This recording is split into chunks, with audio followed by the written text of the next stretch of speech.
राधे राधे दोस्तों, MD teaching exam target पर आपका स्वागत है। आओ हम सब मिलकर अपनी मंजिल को प्राप्त करें। आज हम डिस्कस करेंगे यूजीसी नेट का जो पेपर में आपका आता है, ये कॉन्सेप्ट है लेवल्स ऑफ ए टीचिंग। काफी इंपॉर्टेंट टॉपिक है। यहाँ से पेपर जो है उसमें एक क्वेश्चन तो श्योरली आपको देखने को मिलता है। भाई एक क्वेश्चन तो जरूर से जरूर हर पेपर में आपका ये यहाँ से आता ही आता है, चाहे वो जून वाला हो चाहे दिसंबर वाला हो। ठीक है, तो लेवल्स ऑफ टीचिंग जो है ये आपका काफी इंपॉर्टेंट है। शिक्षण के स्तर, शिक्षण जो है उसके कौन कौन से स्तर हैं आपके। तो देखो, फर्स्ट जो है आपका इसमें मेन जो स्तर है वो आपके 3 हैं। फर्स्ट जो है वो आपका है memory level of a teaching, MLT, memory level of a teaching. Memory level of teaching जो है शिक्षण का स्मृति स्तर, शिक्षण का स्मृति स्तर। तो शिक्षण का जो स्मृति स्तर है या ये कहें मेमोरी लेवल ऑफ टीचिंग है, वो आपका किसने दिया। सबसे पहले तो क्वेश्चन यही है कि आपका दिया किसने है। शिक्षण का स्मृति स्तर जो है वो किसने दिया, हर्बर्ट ने। किसने दिया है, हर्बर्ट ने। शिक्षण का जो आपका स्मृति स्तर है या मेमोरी लेवल ऑफ टीचिंग जो है वो आपका किसने दिया है, हर्बर्ट ने। इसमें ये कहते हैं कि स्मरण शक्ति अच्छी होनी चाहिए, कि जो आपका फर्स्ट लेवल है, ये जो लेवल है इसमें क्या होता है कि शिक्षण का स्मृति स्तर है, मतलब चीजें जो है वो याद की जाती हैं, लर्न की जाती हैं। तो इसमें स्मरण शक्ति, याद करने की शक्ति जो है, लर्निंग की शक्ति है, वो जो है अच्छी होनी चाहिए। तथ्यों को कंठस्थ करने की प्रवृत्ति, मतलब जो भी कॉन्सेप्ट है, जो भी तथ्य हैं इसमें, अब जब बच्चा पढ़ना स्टार्ट करता है, बच्चे होते हैं तो वो पढ़ने हैं, सबसे पहले क्या लेवल आता है, वो हम चीजों को जो है उनको याद करवाते हैं, लर्न करवाते हैं। तो वो चीजों को क्या करते हैं, कंठस्थ करते हैं। तो वो कंठस्थ कब कर पाएंगे, जब उनकी स्मरण शक्ति अच्छी होगी। मूल्यांकन प्रणाली में मौखिक, लिखित और निबंध प्रकार की परीक्षा। तो जब आपका सिलेबस कंप्लीट हो जाता है, जब उनको चीजें लर्न करवाई जाती हैं, उनको कंठस्थ करवाई जाती हैं, तब लास्ट में जो आपका पैटर्न होता है 1 साल का, जैसे सिलेबस कंप्लीट होने के बाद क्या किया जाता है, मूल्यांकन किया जाता है। तो जो आपका शिक्षण का स्मृति स्तर है, इसमें मूल्यांकन जो है वो किस तरीके से किया जाता है, मौखिक, ओरल भी आपका हो सकता है, रिटन टेस्ट, रिटन भी होता है। और इसमें जो है आपके ऑब्जेक्टिव टाइप के निबंध प्रकार के प्रश्न जो है वो निबंध प्रकार की परीक्षा, मतलब लॉन्ग जो आंसर टाइप क्वेश्चन जो है वो भी आपके होते हैं। मौखिक भी होते हैं, लिखित भी होते हैं, ऑब्जेक्टिव टाइप के जो आपके क्वेश्चन जो है वो भी होते हैं, मैच करने वाले भी होते हैं इसमें। फिर आपका MLT जो है मेमोरी लेवल ऑफ टीचिंग जो है, उसमें महत्वपूर्ण पहलू आपके कौन कौन से ऐसे मेन कॉन्सेप्ट है, इसमें मेन पहलू हैं। सबसे पहले सामग्री का अधिगम। सबसे पहले जो भी आपकी सामग्री होती है, जो भी आपका कॉन्सेप्ट होता है, उसको क्या किया जाता है, लर्निंग।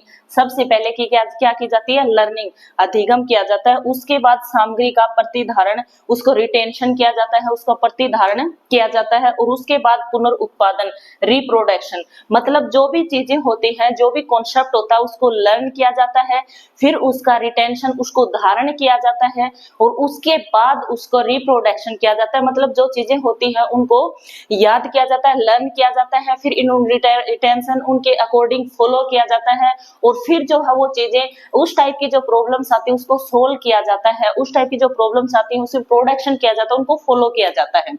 तो उसके बाद है आपका शिक्षण विषय केंद्रित। शिक्षण जो है इसमें फर्स्ट जो लेवल है आपका शिक्षण का स्मृति स्तर, इसमें शिक्षण जो है वो विषय केंद्रित होता है। शिक्षण जो है वो आपका क्या होता है, विषय केंद्रित होता है। जितना सब्जेक्ट आपका है, जितना आपका सिलेबस है, उसी के अकॉर्डिंग सिलेबस जो है वो करवाया जाता है। इसमें ड्रिल, समीक्षा, संशोधन, प्रश्न पूछना जो है इसमें ड्रिल की जाती है, मतलब जो भी चीजें उसको बार बार रिवाइज किया जाता है, प्रैक्टिस की जाती है। समीक्षा की जाती है, उसका मूल्यांकन किया जाता है। संशोधन, यदि उसमें कुछ रिक्वायरमेंट है, उसमें कुछ चेंजेस करने की जरूरत होती है, उसमें चेंजेस किए जाते हैं और प्रश्न पूछे जाते हैं। फिर है प्रेरणा की प्रकृति बाहरी होती है। जो आपका फर्स्ट लेवल होता है, शिक्षण का स्मृति स्तर है, जो इसमें प्रेरणा मिलती है या ये कहीं अभिप्रेरणा जो मिलती है, वो आपकी टोटली बाहरी मिलती है। बाहरी जो शिक्षक के द्वारा आपको कहा जाता है कि आप यदि फर्स्ट आते हो तो आपको ये पुरस्कार दिया जाएगा, आपको सम्मानित किया जाएगा, आपको अप्रिशिएट किया जाता। तो इसमें मतलब क्या होता है, जो भी अभी प्रेरणा मिलती है, जो भी मोटिवेशन होता है, वो टोटली जो है इसमें बाहरी होता है।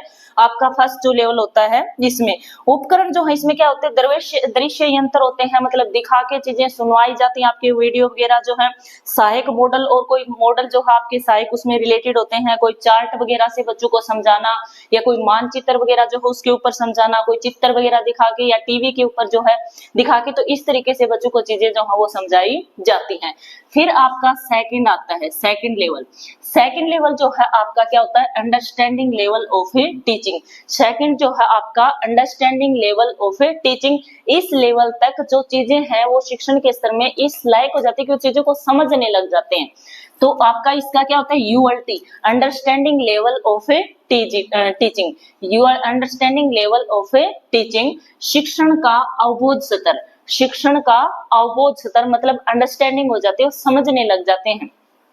ये जो आपका यूएलटी है, अंडरस्टैंडिंग लेवल ऑफ टीचिंग जो है, वो दिया है मॉरिसन ने। किसने दिया है, मॉरिसन ने।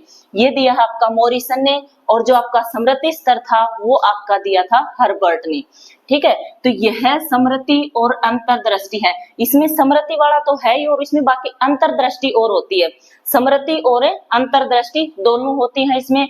विषय की दक्षता पर निर्भर, विषय जो भी सब्जेक्ट है उसमें आपका कंप्लीट नॉलेज उसकी दक्षता के ऊपर डिपेंड जो है इसमें होती है। क्योंकि अंडरस्टैंडिंग लेवल मतलब उस जो भी सब्जेक्ट वो पढ़ रहे हैं उसमें कंप्लीट नॉलेज लेना चाहते हैं, उसकी गहराइयों तक चीजें जो है वो सीखना चाहते हैं।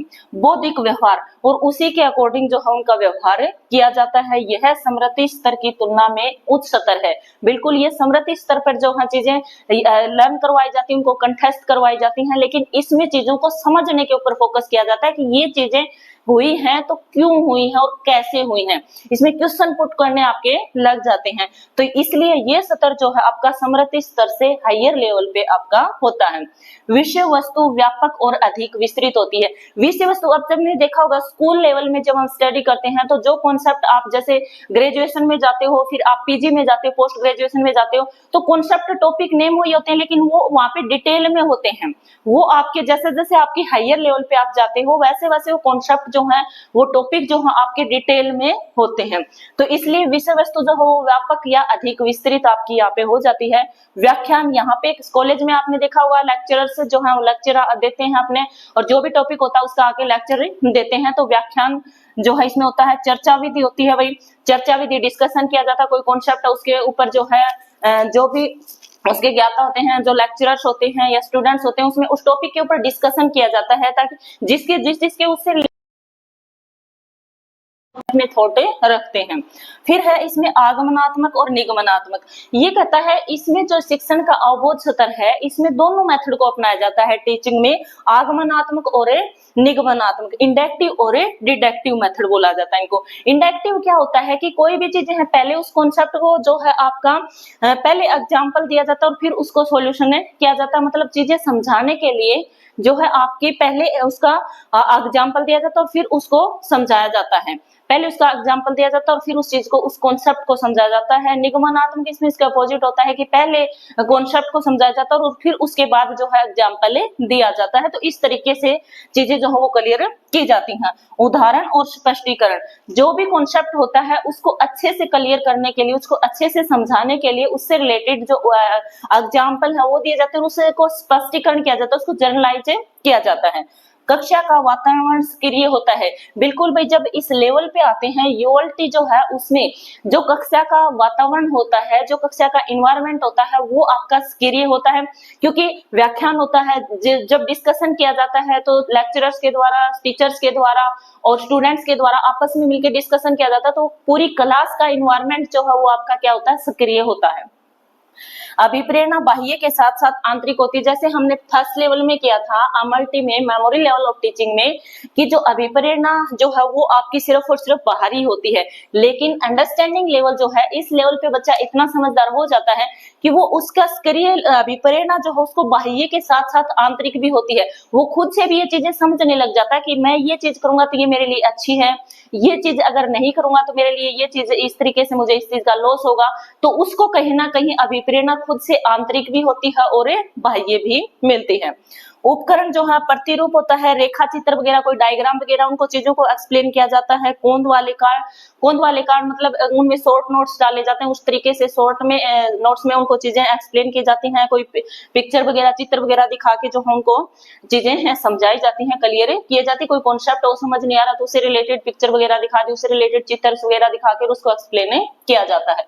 नेक्स्ट जो है आपका थर्ड जो है reflective level of a teaching. Third जो है आपका reflective level of a teaching, RLT, reflective level of a teaching, शिक्षण का चिंतन स्तर। शिक्षण का चिंतन स्तर, शिक्षण का जो चिंतन स्तर है वो आपका दिया है हैंट ने। शिक्षण का जो चिंतन स्तर है या रिफ्लेक्टिव लेवल ऑफ टीचिंग जो है वो आपका हैंट के द्वारा दिया गया है। और इसमें क्या है, शिक्षण का उच्चतम और व्यवहारिक स्तर, ये जो है आपका शिक्षण का हायर लेवल पे है, बिल्कुल टॉप लेवल की आपका टीचिंग होता है। इसमें शिक्षण का सबसे उच्चतम स्तर होता है, व्यवहारिक स्तर जो है होता है। आत्म निरीक्षण स्तर भी कहा जाता है। ये जो लेवल है आपका रिफ्लेक्टिव लेवल ऑफ टीचिंग जो है या शिक्षण का चिंतन स्तर जो है, इसको आत्म निरीक्षण स्तर भी कहा जाता है। आत्म निरीक्षण स्तर भी कहा जाता है। किसी चीज के बारे में गहराई से विचार करना, मतलब कोई भी चीज है, कोई भी कॉन्सेप्ट आपका यहाँ पे उसको अंडरस्टैंड कर रहे थे, उसको समझने लगते थे, लेकिन इस लेवल पे जाके उस चीज की बिल्कुल गहराई तक जाना कि ये कॉन्सेप्ट जो है ये किस लेवल तक का हो सकता है, ऐसा क्यों दिया गया है, क्या क्या इसमें और चीजें इन्वॉल्व हैं, तो उसके बारे में गहराई से विचार करना। मुक्त और स्वतंत्र कक्षा का वातावरण, इसमें जो कक्षा का वातावरण जो होता है वो आपका इस तरीके का होता है कि मुक्त और स्वतंत्र होता है, जिसका जो भी उस टॉपिक से रिलेटेड जो भी थॉट है, जो भी कॉन्सेप्ट है वो अपना डिस्कस कर सकते हैं, किसी तरीके का कोई प्रेशर वहां पे नहीं होता है। छात्र जो है वो कंप्लीटली यहाँ पे सक्रिय होते हैं, छात्र जो है वो सक्रिय होते हैं। समस्या की पहचान करना, परिभाषित करना और उसका समाधान ढूंढना, इस लेवल पे जो छात्र हैं वो इस लेवल तक के आ जाते हैं, इस लेवल तक की, क्योंकि इन दोनों लेवल को क्रॉस करके वो आए हैं, तो इस लेवल तक बच्चों में इतनी समझ आ जाती है, छात्र में इतनी समझ आ जाती है कि वो सबसे पहले उस समस्या, उनके सामने जो प्रॉब्लम आ रही है उस प्रॉब्लम्स को देखते हैं, उसको सॉल्यूशन, उसके से रिलेटेड क्या प्रॉब्लम है उसको परिभाषित करते हैं, उसको समझते हैं और उसके बाद उसका समाधान भी ढूंढते हैं। मूल्यांकन के लिए निम्न प्रकार की परीक्षा, और मूल्यांकन जो है वो आपके निम्न प्रकार के जो आप देखते हो हायर लेवल पे, जब आप यूजी पीजी वगैरह जब करते हैं तो उसमें आपके सिर्फ और सिर्फ निम्न प्रकार के मतलब लॉन्ग आंसर टाइप क्वेश्चन जो है वही आपके मूल्यांकन में आते हैं। शिक्षण का यह स्तर उच्च वर्ग के लिए होता है, शिक्षण का यह स्तर जो है वो आपका उच्च वर्ग के लिए ही होता है। छात्र प्राथमिक स्थान पर और शिक्षक जो है वो माध्यमिक स्थान पर होता है। इस लेवल में छात्र जो है उसको अहम रोल होता है, छात्र जो है उसको इम्पोर्टेंट माना गया है। छात्र जो है वो आपका प्राथमिक स्तर पर होता है और अध्यापक जो है, शिक्षक जो है वो माध्यमिक स्तर पर होता है। तो ये इस तरीके से आपके टीचिंग के जो लेवल है वो 3 लेवल हैं। फर्स्ट जो है आपका मेमोरी लेवल ऑफ टीचिंग जो है, मेमोरी लेवल ऑफ टीचिंग है जो कि आपका हर्बर्ट के द्वारा दिया गया है। सेकंड जो है आपका ULT है, अंडरस्टैंडिंग लेवल ऑफ टीचिंग है, ये आपका जो है मोरिसन के द्वारा दिया गया है। और थर्ड जो है आपका रिफ्लेक्टिव लेवल ऑफ टीचिंग जो है RLT जो है हैंट के द्वारा दिया गया है।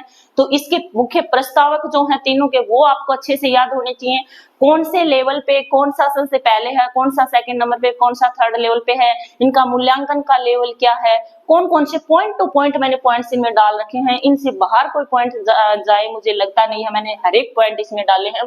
तो इस तरीके से आप इनके नोट्स वगैरह जो है प्रॉपर बना लेना और अच्छे से अपनी तैयारी कर लेना। यदि आपको वीडियो अच्छी लगी तो प्लीज वीडियो को लाइक, शेयर एंड सब्सक्राइब करना।